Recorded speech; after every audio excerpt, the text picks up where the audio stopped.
Hey y'all, welcome back. Y'all know I always jump straight into my videos. So, today we are going to be doing a blooming gel French or blossom gel French, whatever you want to call it. So, I'm going right in with my nude, which obviously you can use whatever base color you want. I just picked a nude that would match the pigment of my practice finger here. And then I am going in with these two shades of blue here. I'm going to use the light blue as the base of the French. And then I'm going to use that dark rich blue as the design on the French. So my recommendation, if you are struggling with French, is to use a brush that is on the longer side compared to the shorter side. And it should kind of make like the process a little bit easier since the lines will just, I don't know, they kind of create themselves, if that makes sense. When you're working with a shorter brush, you have to be a little bit more steady and smooth, things of that nature.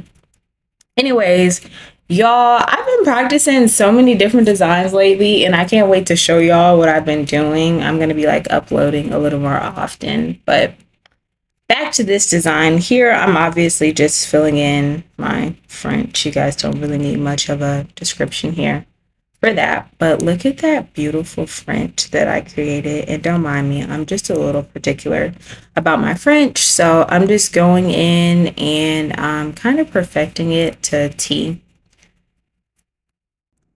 If you do happen to struggle with French, I do have a like 1 minute video on creating smile lines that should make the process a little bit easier for you. So after I have cured my French, I'm going to go in and apply my blooming gel. Okay, you want to evenly distribute it, but at the same time you only want to apply it to the French. If you overly apply it or apply it to the whole nail, it's going to spill off of the French that you have drawn on here. So you kind of want to move quickly because depending on the blooming gel that you have, it can kind of spread rapidly or on the slower side. So I'm simply just taking my brush and I am dabbing it in that dark blue, and I'm just creating as many dots as I want. If you want it to spread more, you need to give it more time before curing. And if you don't want it to spread as quickly, you can go in and cure it right away. So I don't usually do multiple sessions between curing my blooming gel. I just go in and do all the blooming gel in one step. If you want to practice, maybe try doing it in 2 steps. Like maybe you want to do the center first, cure, and then go in on the sides and reapply blooming gel and finish off your design. But that's pretty much it for the blooming gel design. I'm just going to go in here with my top coat. And so I did think that the design was cute, but I wanted to spice it up a little bit. So I decided to add a butterfly charm.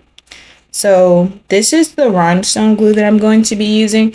Pretty much any rhinestone glue should work. Anything that you usually get off Amazon or from a nail store, maybe the beauty supply store. It's your choice. And I have decided to try a new technique. I don't know if it's going to work yet because obviously my practice finger doesn't move. Once I take the nail out, it just sits. But I went in and I applied the top coat, and then on top of the top coat, I applied the nail glue. So these are just some charms that I got off of Shein. They have a variety in there. I think they have bows, butterflies, flowers, and possibly some other things. But obviously, I'm just picking the butterfly. And I'm just going to place that butterfly where I see fit. And then I'm going to cure it. And that's pretty much going to wrap up the design for today. And just a last minute tip, if you are doing this set on yourself or a client, don't forget to do a last file to make sure that your shape is crisp.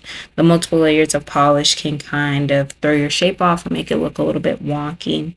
But as always, I appreciate you guys for tuning in and watching, and I look forward to seeing you in the next video. If you have any questions, concerns, comments, obviously just leave them down below.